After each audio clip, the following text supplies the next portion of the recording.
Khilafah, sebuah institusi pemerintahan Islam yang berjalan sejak zaman para sahabat hingga tahun 1924. Ia merupakan sebuah simbol keagungan peradaban Islam selama hampir 1.300 tahun. Setelah hampir seabad pasca keruntuhannya, kini ia kembali mencuat sebagai isu yang begitu hangat di tengah masyarakat. Belahan dunia timur dan barat membicarakannya, tak terkecuali di Indonesia.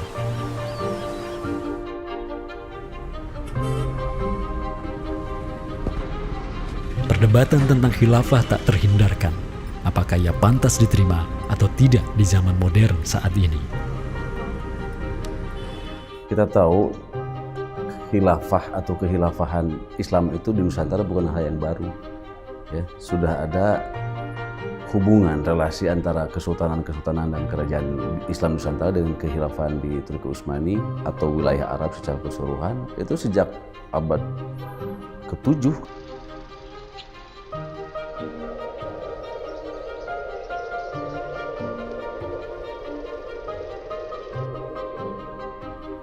Sejarah khilafah yang panjang di pentas dunia telah memainkan debutnya di Nusantara.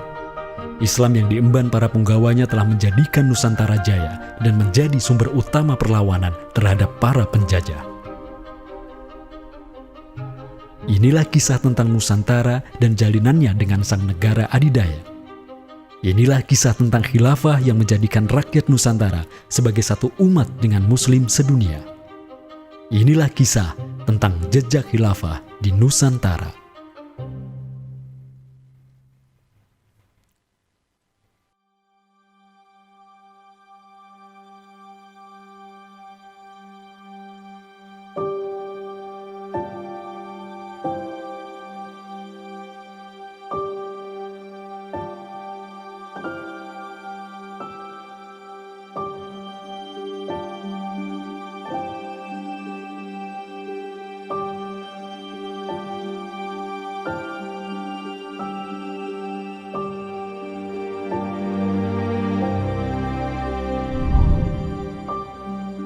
Senin, 12 Rabiul Awal tahun 11 Hijriah, bertepatan dengan tahun 632 Masehi. Seluruh langit dunia dirundung mendung. Semua orang di Madinah menundukkan wajahnya, kosong pandangan seraya bercucuran air mata. Di pagi itu, kabar duka menyeruak ke seluruh negeri. Rasulullah Sallallahu Alaihi Wasallam wafat. Pada saat Rasulullah SAW wafat, Abu Bakar itu berkhutbah. Abu Bakar mengatakan begini, Ya ayyuhan nas, inna Muhammadan qad mata. Wala budda lihada dini man yakumu bihi. Kata Abu Bakar begitu. Wahai manusia, sesungguhnya Muhammad sudah wafat. Dan urusan agama ini harus ada yang mengurusnya. Setelah Abu Bakar menyampaikan demikian, para sahabat pun segera bersepakat untuk mencari dan memilih Khalifatur Rasulillah, seorang pengganti Nabi, untuk menjaga agama dan menjalankan urusan dunia. Mereka bahkan lebih menyegerakan urusan ini ketimbang menyegerakan pemakaman jasad Rasulullah SAW yang mulia, menandakan bahwa urusan kepemimpinan untuk kaum muslimin pasca wafatnya Nabi merupakan perkara yang amat mendesak. Karena itu Sayyidina Umar juga mengatakan, La islama illa bil jamaah, wala jama'atan illa bil imarah, wala imaratan illa bit ta'ah. Umar juga memahami sebagaimana yang dipahami oleh Abu Bakar. Islam ini tidak akan kuat kecuali dengan adanya jamaah, dengan adanya persatuan. Dan tidak mungkin umat ini bisa bersatu kecuali dengan adanya imarah, adanya khilafah, adanya kepemimpinan. Dan tidak mungkin adanya imarah kecuali dengan adanya ketaatan. Jadi para sahabat itu paham itu. Kemudian para sahabat itu juga menjalankan apa yang diperintahkan Nabi dalam hadis yang lain. Apa kata Rasulullah? Alaikum bisunnati. Kalian harus pegang teguh sunnahku. Wa sunnatil khulafa'ir rasyidin al-mahdiyyin min ba'di. Dan sunnah para khalifah rasyidin al-mahdiyyin min ba'di, mendapatkan petunjuk setelahku. Kemudian Nabi mengatakan, Addu alaiha bin nawajidi. Kalian harus gigit sunnah itu dengan menggunakan gigi geram dan jangan dilepaskan. sunnah yang ditinggalkan oleh para khulafaur rasyidin itu apa? Pertanyaannya begitu. Jawabannya tidak lain adalah khilafah itu, sistem khilafah itu. Maka di Saqifah Bani Sa'idah bersepakatlah kaum muslimin untuk memilih Abu Bakar sebagai khalifah pertama untuk mengatur negara mereka yang disebut sebagai khilafah Islamiyah. Negara khilafah di bawah kepemimpinan Abu Bakar dan khalifah-khalifah setelahnya, Umar bin Khattab, Utsman bin Affan, dan Ali bin Abi Thalib cepat sekali berkembang. Mereka memperluas wilayah khilafah hingga mendobrak dua negara adidaya saat itu, Kekaisaran Persia dan Imperium Romawi. Semua aktivitas ekspansi tersebut merupakan realisasi kebijakan politik luar negeri khilafah Islamiyah, dakwah, dan jihad. Sementara di Timur Tengah sedang terjadi revolusi tauhid yang luar biasa dengan munculnya negara adidaya baru yang bernama Khilafah Islamiyah. Jauh di sebelah timur, terbentang sehamparan kepulauan yang teramat luas wilayahnya. Masing-masing pulau ini begitu hijau hutannya, mata air mengalir dengan begitu derasnya, disertai kekayaan alam yang melimpah ruah jumlahnya, baik di bawah maupun di atas tanah, baik sebelum maupun selepas pantai. Negeri itu dikenal sebagai Nusantara. Diapit oleh dua benua dan dua samudra, amatlah strategis posisi wilayah Nusantara, menjadikan ia sebagai pelabuhan dagang yang ramai, tempat bertemunya bangsa-bangsa dunia. Kala itu, belumlah penduduk di Nusantara mengenal Islam, sementara kehidupan mereka sedang diselimuti oleh kegelapan.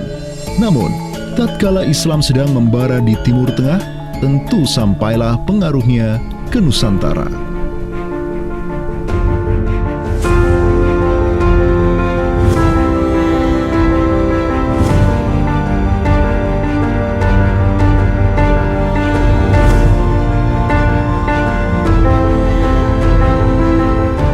Saya ingin mengutip apa yang pernah dinyatakan oleh Buya Hamka ya di dalam buku beliau dari Perbendaharaan Lama, termasuk juga buku beliau yang judulnya Sejarah Umat Islam, yang beliau menyatakan bahwa sesungguhnya teori yang kita tahu bahwa Islam masuk ke Nusantara itu berasal dari Gujarat pada abad ke-12 sampai 15 Masehi, itu sebetulnya tidaklah tepat sepenuhnya. Karena apa? Karena Buya Hamka memiliki pandangan ataupun penjelasan terkait dengan kapan sesungguhnya Islam masuk ke Nusantara, ke Indonesia. Beliau menyatakan bahwa Islam masuk ke Nusantara itu jauh sebelum teori Gujarat.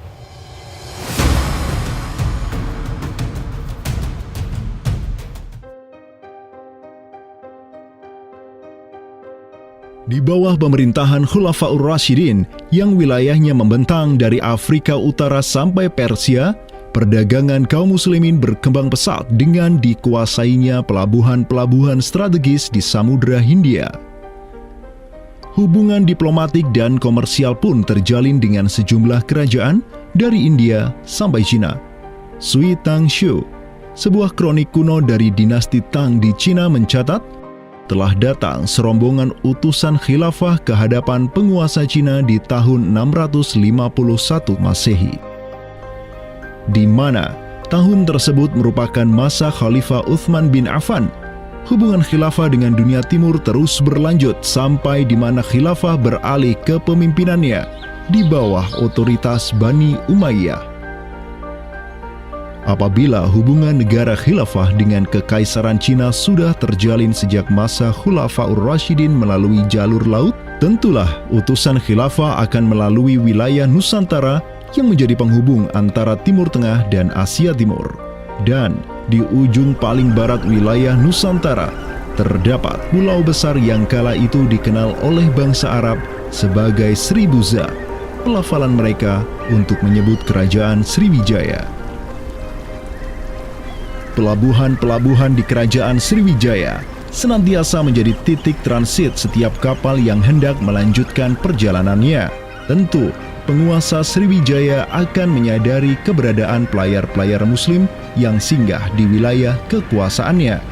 fakta bahwa kerajaan Maharaja Indraparman di Sriwijaya itu ada komunikasi dengan Daulah Umayyah, mengirim surat 2 kali yang isi suratnya itu dari raja dengan 1000 gajah ya dan sebagainya, yang menunjukkan surat menyurat seabad itu yang menunjukkan ada hubungan kekhilafahan dengan Nusantara.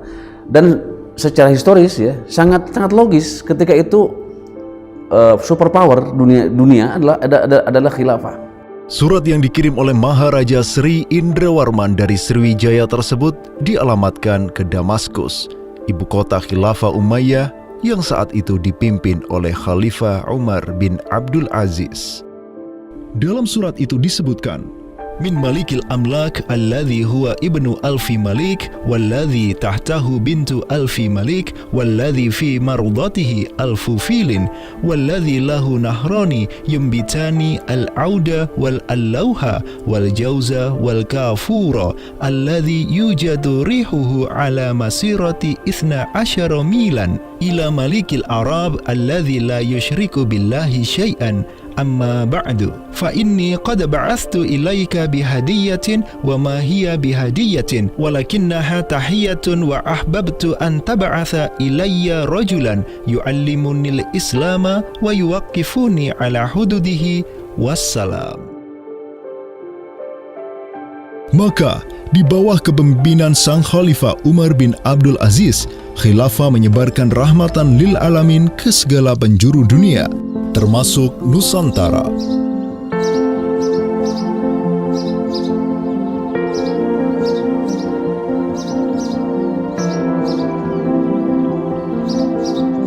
Seperti sekarang Amerika atau Eropa kan, ada hubungan dengan semua negara karena dominasi politik, ekonomi mereka, kebudayaan dan sebagainya. Saat itu penguasa dunia atau superpower adalah dunia Islam, institusi politiknya khilafah, maka sangat logis kalau ada relasi dengan berbagai semua negara.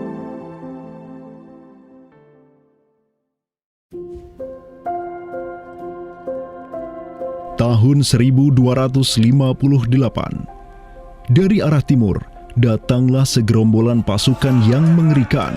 Tubuh mereka besar-besar bak raksasa, berkulit kuning dan begitu mahir berpanah dan mengendarai kuda. Inilah pasukan Mongol yang datang dari utara Cina. Khalifah Al-Musta'sim itu dibunuh oleh Hulagu Khan, ya, pemimpin tentara Mongol. Kemudian pasca penaklukan Baghdad, itu Baghdad menjadi kota kosong, ya. Penduduknya dibantai, khalifah dibunuh, ya. Kotanya dibakar, perpustakaannya dihancurkan, wah pokoknya kacau sekali lah. Nah, tapi ternyata banyak keluarga Abbasiyah, ya, dinasti Bani Abbasiyah yang dia itu selamat dari pembantaian orang-orang Mongol, dan mereka itu akhirnya berdiaspora, mengungsi, ya. Ada yang berdiaspora, ada yang mengungsi ke Hijaz, ada yang mengungsi ke daerah Najd, ya, ada yang mengungsi ke daerah Mesir.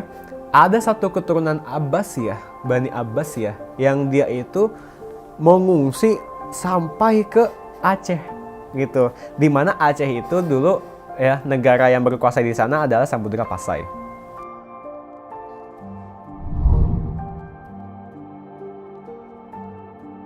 Terdapat 3 orang Bani Abbasiyah yang diketahui dimakamkan di Aceh, yakni yang pertama Sodrul Akabir Abdullah bin Muhammad Al-Abbasi, keturunan Khalifah Al-Mustaunsir Billah. Kedua, istrinya Siti Rahiman binti Malikul Mu'azzam, dan ketiga, anaknya Sodrul Akabir Yusuf bin Abdullah Al-Abbasi. Mereka bertiga dimakamkan di kompleks yang sama. Yang paling monumental, yang paling besar di sini kita lihat adalah seorang tokoh yang memiliki predikat As-Sadr Al-Kabir ataupun pengawal para pembesar yang derajatnya mungkin setingkat dengan Perdana Menteri.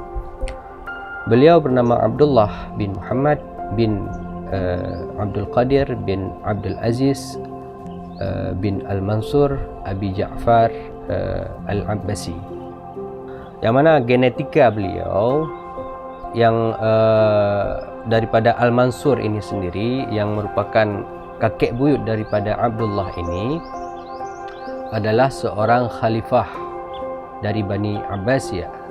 Bani Abbas ini yang terkubur di Aceh, ya, Lok Sumawe ini, ayahnya ini, ya, Muhammad bin Abdul Qadir, ternyata dia itu dicatat oleh Ibnu Battuta, ya, dicatat oleh Ibnu Battuta dalam rihlahnya kitab Tuhfatun Nazar, ya.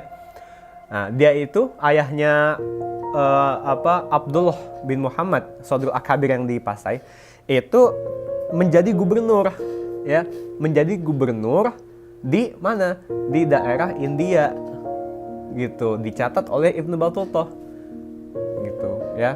Dan Ibnu Battuta mencatat sultan-sultan di India itu begitu hormat, ya, begitu taat, dan mereka itu memuliakan keturunan Khalifah Abbasiyah ini, ya, keturunan Khalifah Al-Mustansir billah, begitu. Nah, ini mengindikasikan bahwasanya apa? Sultan-sultan India itu begitu memuliakan, dan mereka itu dalam satu riwayat lain juga membaiat Khalifah Abbasiyah yang ada di Mesir. Sementara sultan-sultan di India, ya, kesultanan Islam di India itu punya hubungan erat dengan Samudra Pasai, begitu. Nah, di sini kita bisa menduga kuat bahwasanya Samudra Pasai itu juga berbaiat kepada Khalifah Abbasiyah. Samudra Pasai pada masa itu berbaiat kepada dinasti sebelum Utsmaniyah berkuasa, yaitu kita menduga dan meyakini hal tersebut sesuai fakta-fakta yang kita temukan di lapangan bahwa Madinatul Sumatera ataupun Jaziratul Jawi, Samudra Pasai itu berbaiat langsung kepada dinasti Abbasiyah. Sultan Zainal Abidin bin Ahmad bin Malikus Zahir bin Malikus Saleh, penguasa Pasai di masa Sodrul Akabir Abdullah Al-Abbasi hidup, menyatakan baiatnya kepada Khalifah Al-Mutawakkil 'alallah di Kairo di awal abad ke-15. Begitu pula sebelumnya, Sultan Muhammad bin Tughluk di Delhi diikuti oleh Sultan Jalaluddin Muhammad dari dinasti Raja Ganesh di Bengali dan penguasa dari dinasti Utsmaniyah di Turki, Sultan Bayazid pertama. Seluruh sultan di dunia Islam menyatakan baiatnya kepada Khilafah Abbasiyah semenjak gelombang badai Mongol berhasil dihentikan oleh pahlawan-pahlawan Mamluk. Pusat Khilafah Abbasiyah kini berpindah ke Kairo, Mesir, dan menjadi magnet kaum muslimin global. Dari pusat khilafah inilah dakwah Islam mulai bangkit kembali dan menggencarkan aktivitasnya dengan mengirim berbagai juru dakwah ke seluruh penjuru alam. Dengan Samudra Pasai yang mendaulatkan dirinya sebagai Darul Islam yang berbaiat kepada Khalifah, Samudra Pasai mengemban tugas untuk mengubah seluruh Asia Tenggara dari Darul Kufri menjadi Darul Islam. Sultan Zainal Abidin Ra Ubabdar dibantu oleh putra Sodrul Akabir Abdullah bin Muhammad Al-Abbasi, yakni Yusuf bin Abdullah, yang di pucuk pusaranya tertera nama kakeknya Khalifah Al-Mustansir billah, banyak menaklukkan wilayah-wilayah yang belum Islam di Sumatera dan Semenanjung Malaya. Seperti Ra Ubabdar. Ra Ubabdar itu berasal dari dua kata, Ra dan Ubabdar, yang mana artinya adalah penguasa gelombang. Ini adalah sebuah predikat yang sangat luas sebenarnya maknanya.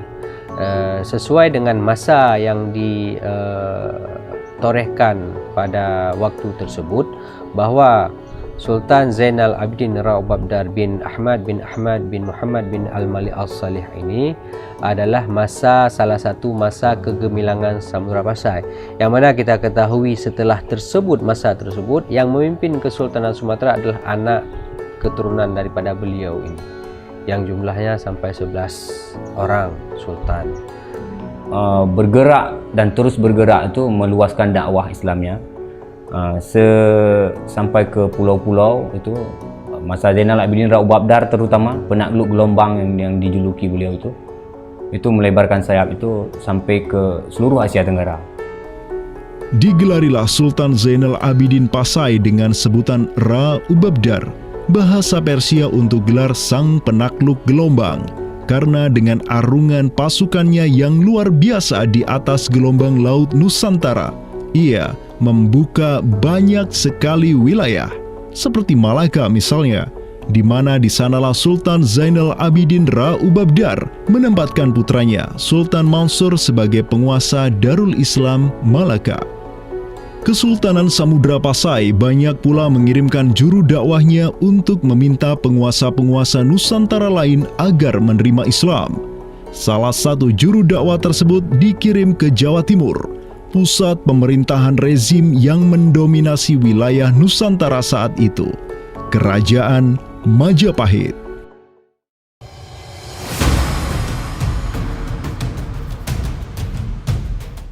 Gresik, Jawa Timur. Di kota yang hanya berjarak 60 km dari Trowulan, ibu kota Kerajaan Majapahit, terbaring jasad mulia di atas pusara marmer yang begitu indah.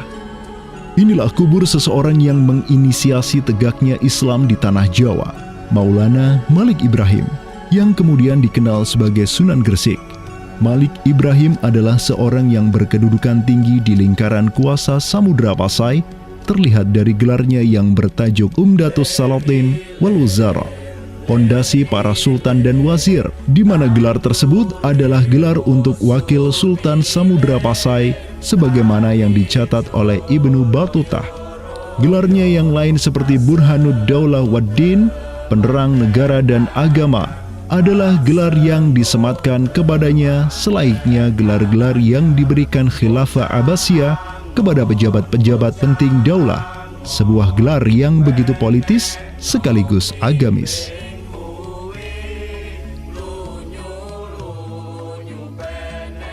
Maulana Malik Ibrahim dikirim oleh Pasai untuk mendakwahkan Islam kepada rakyat dan para penguasa Majapahit. Banyak orang-orang dari kesultanan ini, Kesultanan Samudra Pasai, yang itu berbaiat langsung ke khalifah, itu mengirim orang-orang atau orang-orang Pasai itu banyak bermigrasi ke daerah-daerah lain di Nusantara. Misalkan ya, kalau kita perhatikan makam tertua ya, salah satu makam tertua di Jawa yang sekarang terletak di Gresik, siapa orangnya ya? Pemilik makam ini itu adalah Maulana Malik Ibrahim. Maulana Malik Ibrahim ya, kalau kita perhatikan makamnya yang di Gresik itu sama persis gayanya dengan apa? Dengan makam-makam yang ada di Pasai, begitu. Nah, ini merupakan bukti bahwasanya Sunan Gresik itu pernah ada di Pasai, ya, dan dia itu ya tahu sendiri lah, ya, bahwasanya Maulana Malik Ibrahim yang kemudian dikenal juga sebagai Sunan Gresik itu merupakan salah satu dari Wali Songo. Bersama kakek, paman, keponakan, cucu cicit dan murid-murid pilihannya yang kemudian disebut Wali Songo, Maulana Malik Ibrahim berdakwah di Jawa dan menyebarkan Islam di kalangan penduduknya. Mereka mendapat sokongan penuh dari negara yang berkuasa di Samudra Pasai, kesultanan yang berbaiat kepada Khilafah Abbasiyah. Dakwah mereka terus berkembang, perlahan namun pasti, dan mulai melumat persendian kuasa Majapahit yang mulai keropos akibat kekacauan internal mereka sendiri.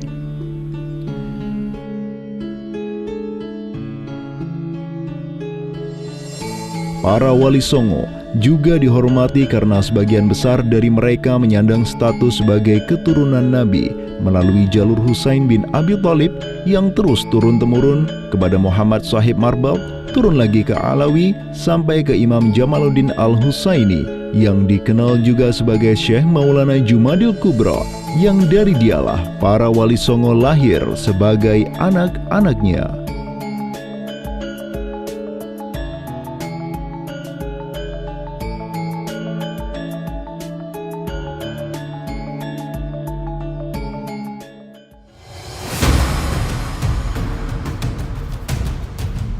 Bertolak dari Gresik, dakwah para wali menyebar ke kota-kota lainnya di Pulau Jawa, bahkan sampai keluar Jawa seperti Maluku, Ternate, Makassar, Kalimantan, dan sebagainya. Selain kalangan rakyat, banyak pula pejabat-pejabat Majapahit yang tercerahkan dengan Islam dan sukarela mengucap syahadatain, seperti para adipati Majapahit di Palembang, Cirebon, Semarang, Pekalongan, Jipang sampai Mataram. Tak tanggung-tanggung, di antara mereka yang berislam bahkan merupakan sang putra mahkota Majapahit sendiri, Pangeran Jimbun alias Raden Patah, yang merupakan buah dari pernikahan Raja Brawijaya kelima dengan seorang putri Cina. Ketika dewasa, Raden Patah belajar kepada Sunan Ampel di Surabaya, kemudian diangkat menjadi Adipati Demak oleh ayahnya. Kemudian, di tahun 1478, Brawijaya kelima digulingkan oleh pesaingnya dari Kediri, Girindra Wardana. Tahta Majapahit yang diduduki oleh musuh ayahnya lantas membuat Raden Patah di Demak beserta seluruh elemen Islam di Jawa pimpinan para Wali Songo bangkit berjihad melawan Girindra Wardana dan penerusnya Patih Udara. Mereka terus berjihad dengan penuh keberanian hingga akhirnya berhasil melumat kekuasaan Majapahit yang dipegang oleh para pemberontak dari pihak Girindra Wardana dan Patih Udara.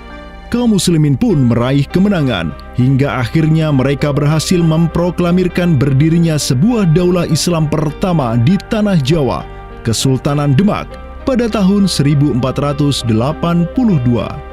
Digelari Raden Patah sebagai Senopati Jimbun Ningrat Ngabdurrahman Panembahan Palembang Saidin Panatogomo, atau dengan gelarnya dalam bahasa Arab Sultan Syah Alam Akbar Al-Fatah. Dialah sultan yang telah memfutuhat Jawa menjadi Darul Islam.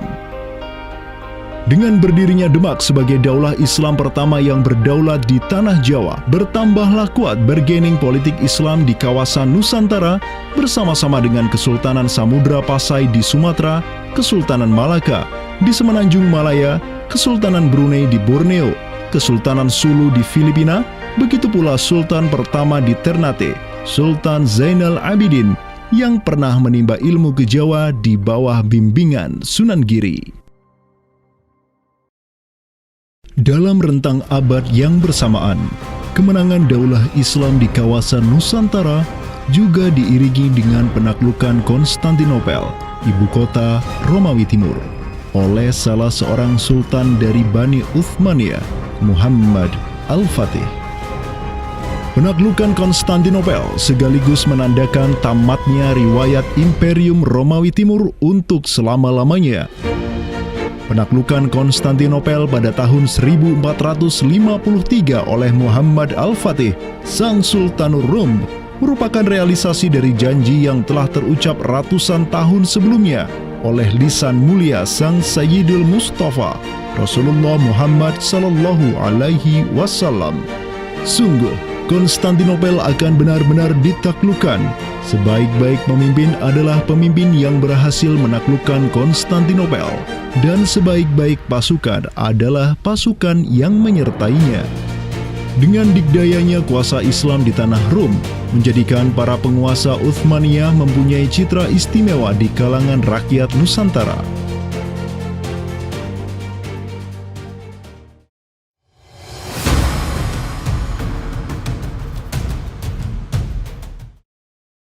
Namun demikian, dikala penaklukan demi penaklukan sedang digencarkan oleh tentara Islam mulai dari Rum sampai ke Nusantara, penaklukan yang sama juga digencarkan oleh tentara Kristen di ujung paling barat dunia Islam, Andalusia. Berbeda dengan penaklukan yang kaum muslimin lakukan di mana penduduk asli suatu tempat diberi toleransi yang luar biasa atas agama dan properti mereka, tentara Kristen Portugis dan Spanyol menaklukkan wilayah Islam di Andalusia yang saat itu sudah terpecah menjadi Reyes de Taifas atau Mulukhut Tawaif atau kerajaan-kerajaan yang saling tercerai-berai. 1492, kekuasaan Islam terakhir di Andalusia, Granada, berhasil ditaklukkan oleh suami istri yang menjadi penguasa Spanyol, Fernando de Aragon dan Isabella de Castilla. Penaklukan kembali wilayah Andalusia menjadi negara Kristen yang mereka sebut Reconquista telah menyebabkan populasi kaum muslimin di sana tersapu bersih, entah karena diusir, dimurtadkan, atau dibunuh. Selain Reconquista, kaum Kristen Spanyol dan Portugis juga mempunyai motif ekonomi untuk menjadikan diri mereka kaya, yakni dengan mencari jalur rempah di Samudra Hindia yang saat itu merupakan potensi sumber daya alam yang luar biasa. Program mereka untuk mencari rempah di Samudra Hindia mereka sebut sebagai Estado da India. Kita sering dengar dengan istilah 3G gitu kan, glory, gospel, dan gold gitu kan. Jadi ya mereka ingin ekspansi, mereka ingin menyebarkan misi agama mereka, dan mereka juga ingin mencari gold. Goldnya sini adalah justru adalah rempah gitu kan. Begitulah betapa berharganya rempah pada saat itu, sampai 1 gram pala dihargai dengan 2 gram emas gitu kan. Paus Alexander ke-6, pemimpin kaum Kristen saat itu, begitu mendukung hasrat Portugis dan Spanyol untuk menjelajah dunia dan menyebarkan Kristen. Maka, berangkatlah gelombang penjelajah Portugis yang disertai pasukan dan senjata untuk menaklukkan dunia Islam di Samudra Hindia. Di bawah pimpinan Alfonso de Albuquerque, armada Portugis berhasil menaklukkan Goa di India pada tahun 1510. Dan setahun kemudian berhasil sampai ke Malaka, merebut pelabuhan strategis itu dari Sultan Mahmud Syah yang memerintah tempat tersebut. Dengan bercokolnya Portugis di Nusantara, dimulailah babak baru sejarah Islam di kawasan ini.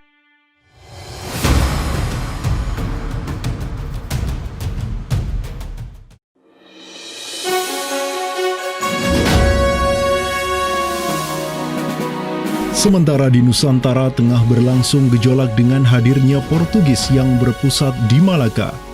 Cucu dari Sultan Muhammad Al-Fatih dari Bani Uthmaniyah, yakni Sultan Selim pertama, berhasil meluaskan pengaruh dan kekuasaannya di dunia Arab.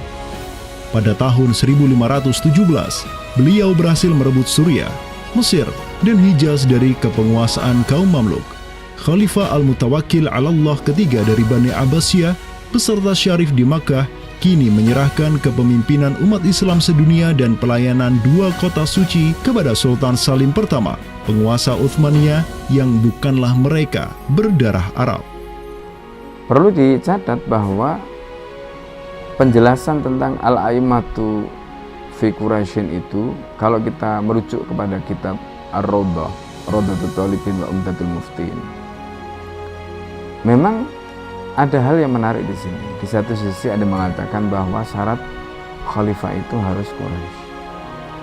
Tetapi Imam Nawawi sepakat ketika katakanlah dari Quraisy tidak ada, terus diambilkan dari mana? Maka kemudian disebutkan di situ ya di luar Quraisy, bisa dari bani ini, itu yang disebutkan di dalam kitab Ar-Rawdah. Karena itu sebenarnya syarat al-a'immah fi Quraisyin itu bukan syarat yang wajib, tetapi difahami di sini berdasarkan penjelasan yang diantaranya disebutkan dalam kitab Ar-Rawdah tadi, itu adalah merupakan syurut afdaliyah. Maka semenjak tahun 1517, kepemimpinan khilafah beralih ke Bani Uthmaniyah. Selim pertama dan anak keturunannya kini didapuk sebagai Khalifatul Muslimin.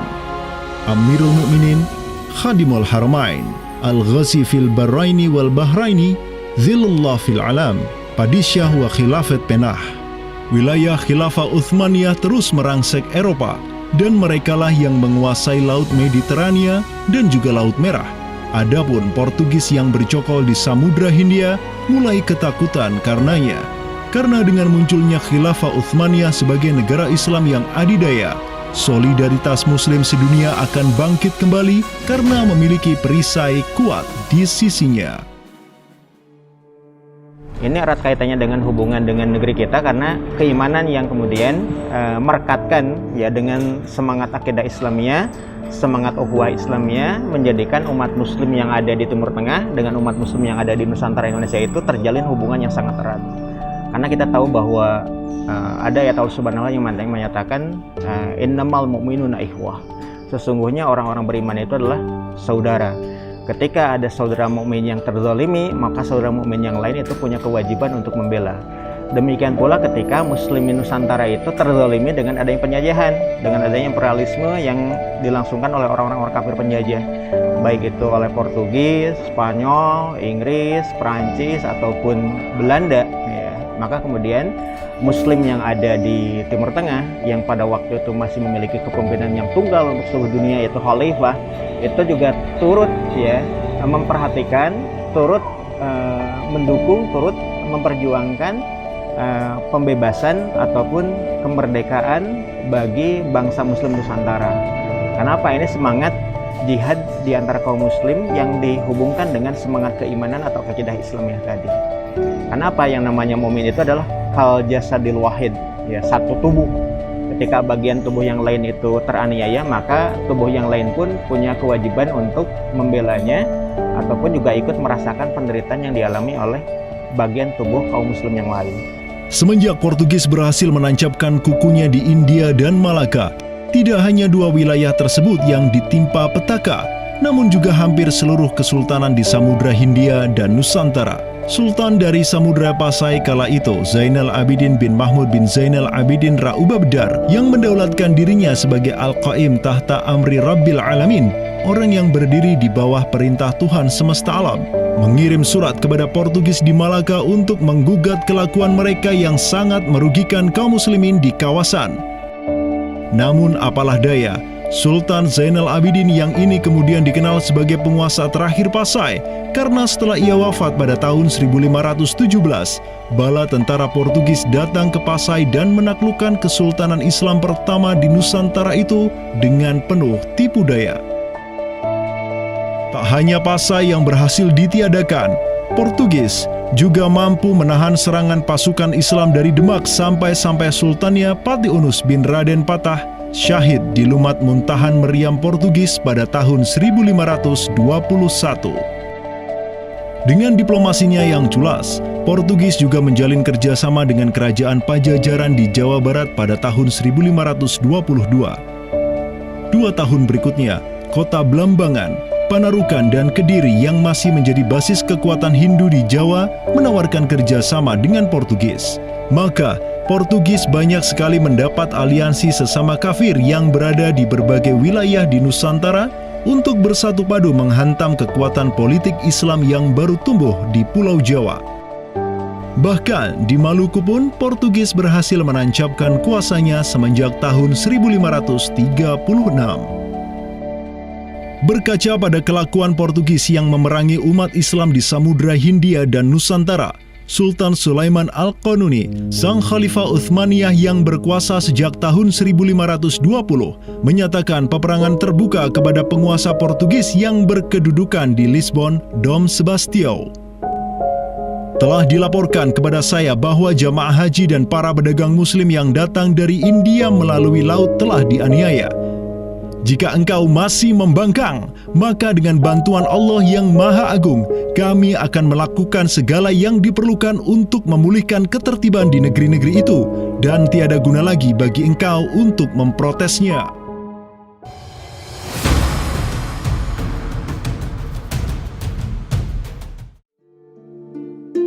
Penjaga kedaulatan Islam di Sumatera yang harum selama ratusan tahun, Samudra Pasai, kini sudah sirna di bawah kungkungan Portugis. Namun, harapan kemenangan itu masih ada. Karena tak lama setelah itu muncul kekuatan baru yang terbit di ujung utara Sumatera, Kesultanan Aceh. Kita mengetahui bahwa Sultan Aceh yang pertama adalah Sultan Ali Mughayat Shah. Ya, beliau wafat tahun 1530. Dan ini merupakan masa yang bersamaan dengan Sultan Sulaiman Al-Qanuni dari Khilafah Utsmaniyah. Prestasi Sultan Ali Mughayat Shah telah dicatat dengan tinta emas sejarah.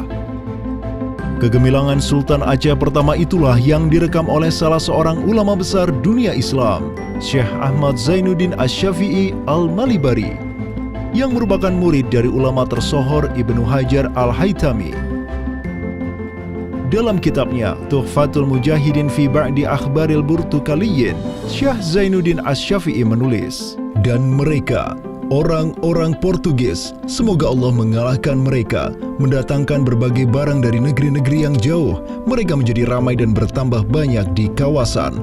Para penguasa berbagai pelabuhan menuruti kehendak mereka sehingga mereka sepenuhnya menguasai pelabuhan-pelabuhan tersebut. Pelayaran hanya dapat dilakukan dengan jaminan keamanan dari mereka. Perdagangan dan kapal-kapal mereka bertambah banyak dan sebaliknya, perdagangan muslimin di luar kapal-kapal dan benteng-benteng yang mereka bangun makin merosot. Tiada seorang pun yang dapat merebut kota-kota pelabuhan itu selain Sultan yang mujahid, Ali Al-Ashi. Semoga Allah menerangkan kuburnya. Karena Sultan Ali Al-Ashi lah yang telah membuka Sumatera dan menjadikannya Darul Islam. Semoga Allah membalas kebaikannya untuk kaum muslim dengan sebaik-baik balasan. Kalau kita perhatikan makam Sultan Ali Mugoyatsyah, di situ ada kalimat menarik yang terpampang di inskripsi makamnya. Al-Ghazi fil barri wal bahri yansuruhullah. Ya. Bahwasanya Sultan Ali Mugoyatsyah itu juga dikenal sebagai Al-Ghazi, ya, petarung fil barri wal bahri, di darat dan di laut, yansuruhullah, semoga Allah menolong dia, begitu. Nah, kalau kita telisik gelar ini, ya, Al-Ghazi fil barri wal bahri yansuruhullah, gelar Al-Ghazi itu merupakan sesuatu yang biasa digunakan oleh sultan-sultan Utsmaniyah. Inilah sang pemimpin para Ghazi dari Aceh, Sultan Ali Mughayat-Syah.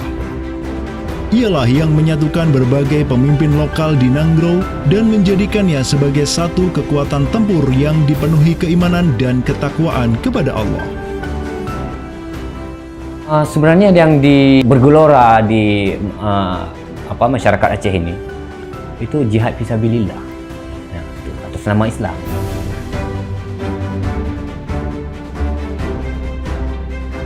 Kampanye global Khilafah Utsmaniyah untuk menghajar Portugis senantiasa digelorakan oleh para khalifahnya dan juga oleh para negarawan Daulah Adidaya itu. Tahun 1539, Khalifah Sulaiman Al-Qanuni memerintahkan wazir agungnya Hadim Sulaiman Pasha untuk mengirim utusan ke Aceh sebagai bentuk tanggung jawabnya untuk membantu kaum muslimin di sana. Utusan tersebut ialah Hamad Khan, seorang Mesir yang tak lain merupakan sepupu dari Hadim Sulaiman Pasha sendiri. Atas bantuan utusan dari khilafah inilah Aceh dapat menaklukkan wilayah Batak menjadi Darul Islam. Tahun-tahun berikutnya, pucuk pimpinan Kesultanan Aceh digantikan Sultan Alauddin Riayat Syah Al-Qahar, anak dari Sultan Ali Mughayat-Syah. Beliau melanjutkan jihad ayahnya dan secara terang benderang turut menyatakan ketundukannya kepada Khilafah Utsmaniyah. Kesatuan agama, kesatuan tauhid dalam Islam itu pasti membentuk kesamaan, kesatuan umat, kan gitu. Ya, kesatuan umat, karena Islam itu kan dibentuk oleh keyakinan akidah, kesatuan keyakinan yang sama, ya, dan tidak mengenal batas wilayah, tidak mengenal nasionalisme dan sebagainya. Jadi melihat siapa penguasa dunia adalah khilafah Turki Utsmani, ya pasti ada hubungan emosional.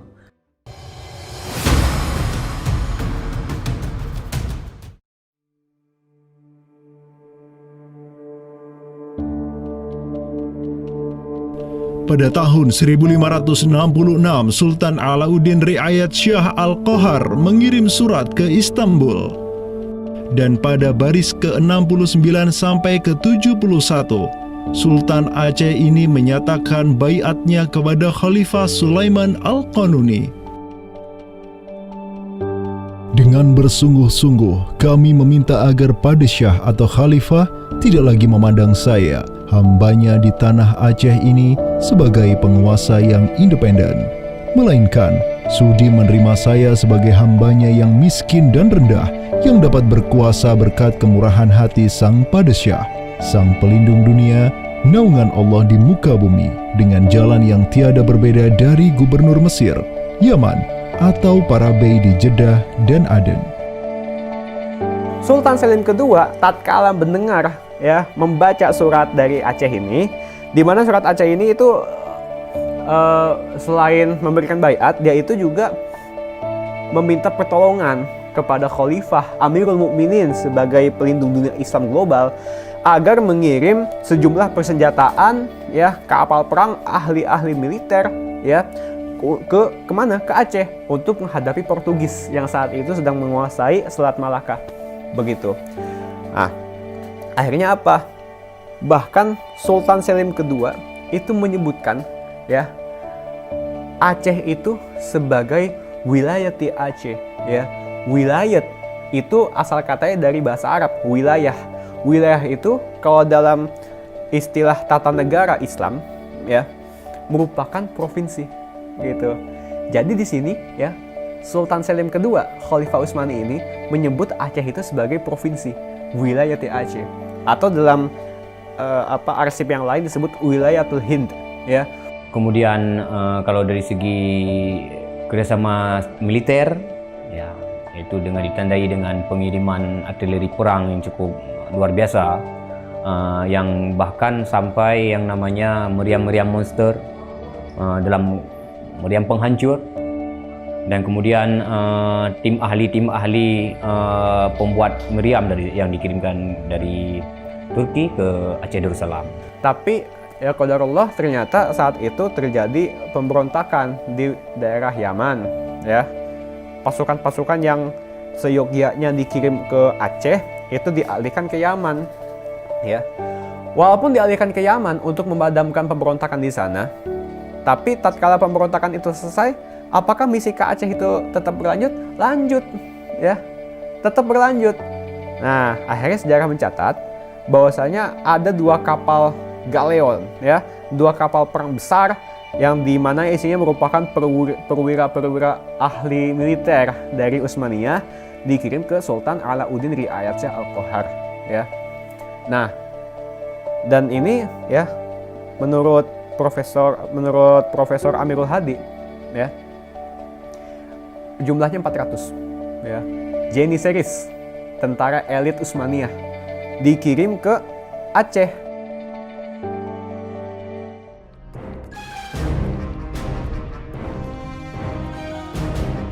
Selama masa Sultan Alauddin Riayat Shah Al-Qahar, Aceh melancarkan serangan besar-besaran ke Malaka demi menghancurkan Portugis. Serangan-serangan itu dilaksanakan pada tahun 1537, 1564, dan 1568. Pada serangan yang ketiga di tahun 1568, armada raksasa berkekuatan 15.000 Ghazi Aceh, 400 Janissaries dari Khilafah Utsmaniyah, dan 200 meriam monster karya para ahli senjata Utsmaniyah berangkat ke Malaka yang dikomando langsung oleh Sultan Alauddin Riayat Shah Al-Qahar. Portugis yang bercokol di Malaka benar-benar kewalahan dan hancur berantakan ketika diserang bertubi-tubi oleh pasukan Aceh.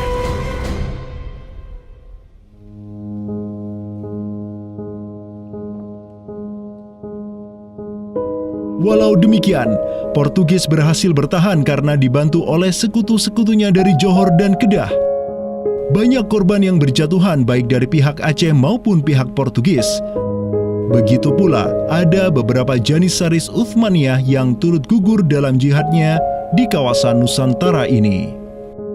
Ada satu daerah di kawasan Bandar Aceh ini, Bandar Aceh Darussalam, itu Kampung Bitai. Itu tempat para tentara-tentara Turki syahid, kemudian dimakamkan di Bitai.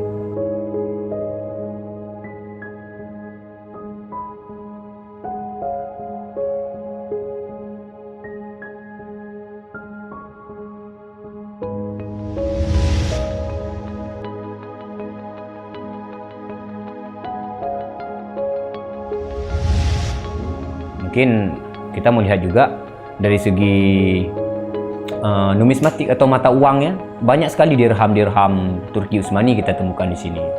Ini adalah Gampung Pande, sebuah rawa kumuh yang terletak di tepi pantai Kutaraja, Banda Aceh.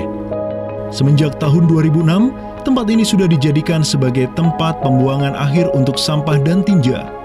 Kemudian sempat pula ingin dibangun di atasnya instalasi pengolahan air limbah atau IPAL oleh Pemda setempat.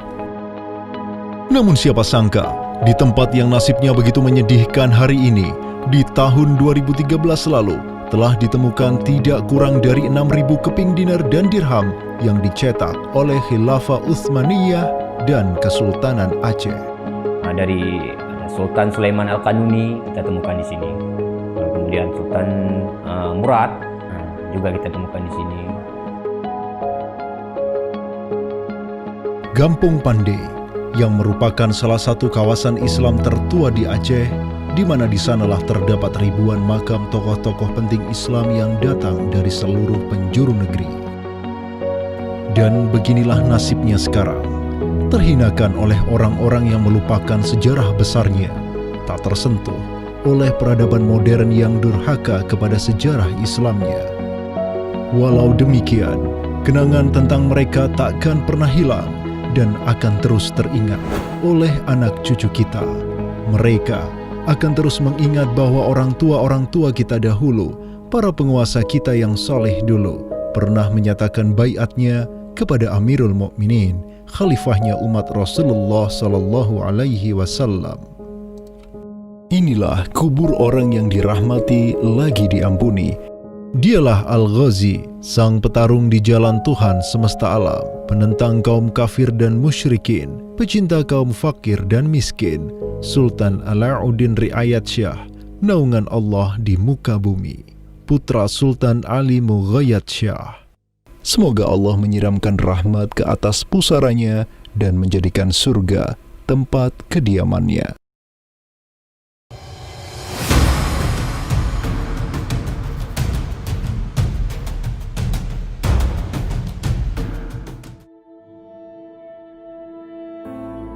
Seiring angin Katulistiwa yang terus merayu, gelora Islam juga terus melaju dari Aceh, Jawa, dan terus menyusur ke arah timur sampai ke Jaziratul Muluk, Kepulauan Raja-Raja. Di Maluku, yang juga dikenal sebagai Kepulauan Rempah-Rempah, ada begitu banyak raja yang berkuasa di masing-masing pulaunya. Namun, semenjak Zainal Abidin, penguasa Ternate yang masuk Islam dan belajar kepada Sunan Giri di Jawa, Ternate langsung memproklamirkan dirinya sebagai negara Islam. Langkah politis Sultan Ternate ini pun secara cepat diikuti oleh penguasa-penguasa lain di Maluku, sehingga negeri dengan ratusan pulau ini menjadi sebuah darul Islam. Tatkala Portugis menaklukkan Malaka, sang jenderal Portugis Alfonso de Albuquerque mengirim 3 kapal di bawah pimpinan Francisco de Serrao. Mereka berhasil mencapai Maluku, kemudian berbasis di Pulau Ambon, Banda, dan Seram. Saat itu, para penguasa Islam di Maluku terutama Ternate dan Tidore menyambut baik kedatangan Portugis. Namun seiring waktu berjalan, kemudahan fasilitas yang diberikan para penguasa Maluku membuat kaum Portugis lupa diri. Mereka secara masif memonopoli perdagangan rempah dan memurtadkan kaum muslim. Tatkala salah seorang penguasa Ternate, Sultan Hairun Jamil, mulai menggugat kelakuan lalim Portugis, Sultan Hairun pun dibunuh secara keji oleh gubernur Portugis di Maluku, Diego Lopes de Mesquita, pada Februari 1570. Pasca tragedi tersebut, tahta Kesultanan Ternate dipimpin Sultan Babullah Datuk Syah bin Hairun, seorang sultan yang segera menjadi ancaman mematikan bagi kedudukan Portugis di Maluku. Dengan pasukan laut raksasanya, Sultan Babullah menyerbu setiap benteng Portugis yang ada di Maluku. Segala kapal dan bala bantuan yang hendak dikirim untuk Portugis dari Goa dan Malaka diblokade oleh pasukan Babullah. Persenjataan kaum muslim Maluku pun cukup membuat Portugis gemetaran. Karena selain menggunakan panah, tombak, dan pedang, Sultan Babullah juga menggunakan meriam monster hasil buah tangan Janissaris Utsmaniyah. Sultan Babullah itu mempekerjakan sekitar 20 ahli militer dari Khilafah Utsmaniyah. Gitu. Nah, orang-orang Utsmaniyah ini ahli militer dan mereka itu ahli juga persenjataan. Pasukan-pasukan persenjataan itu diproduksi oleh orang-orang Utsmani ini dan mereka itu mengajarkan kepada orang-orang Maluku, pasukan Sultan Babullah, untuk membuat senjata. 20 orang Utsmaniyah ini merupakan sebuah tim ahli senjata yang menjadi bagian dari pasukan Khilafah Utsmaniyah yang dikirim Khalifah Selim kedua kepada Sultan Alauddin Riayat Shah Al-Qahar di Aceh. Dengan pengalaman yang mereka dapatkan setelah membantu Sultan Aceh berjihad melawan Portugis di Malaka, 20 Janissaries ini melanjutkan perjalanan mereka dari Aceh menuju Ternate. Peperangan dan pengepungan pasukan Babullah untuk menyerang Portugis yang bersembunyi di benteng-benteng mereka terus berjalan selama 5 tahun, dari tahun 1570 sampai tahun 1575. Akibat pengepungan tersebut, kaum Portugis amat menderita dengan kelaparan, sampai-sampai mereka memakan anjing, tikus, sampai cicak demi bertahan hidup. Hingga akhirnya pada 27 Desember 1575, Portugis mengibarkan bendera putih. Mereka pergi dari Maluku untuk selama-lamanya dengan rasa malu yang tiada terperi. Sultan Babullah yang terus berkuasa sampai tahun 1583 terus mengekspansi banyak wilayah di timur Nusantara untuk menjadi Darul Islam. Raja Makassar, Karaeng Bonto Langkasa, berhasil Babullah Islamkan sehingga Makassar menjadi Darul Islam. Begitu pula dengan Luwuk, Banggai, Mindanao, Nusa Tenggara, Aru, Halmahera, Jailolo, Bacan, hingga Papua. Semuanya tunduk kepada Sultan Babullah sehingga ia dijuluki sebagai penguasa 92 pulau.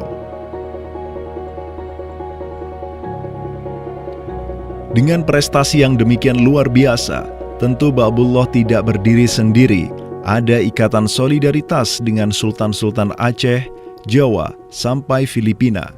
Ikatan sebagai satu umat. Ikatan dengan satu akidah, akidah Islam.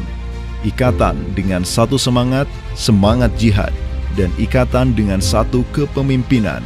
Karena seluruh sultan di Nusantara tunduk dan begitu hormat pada Khilafah Utsmaniyah.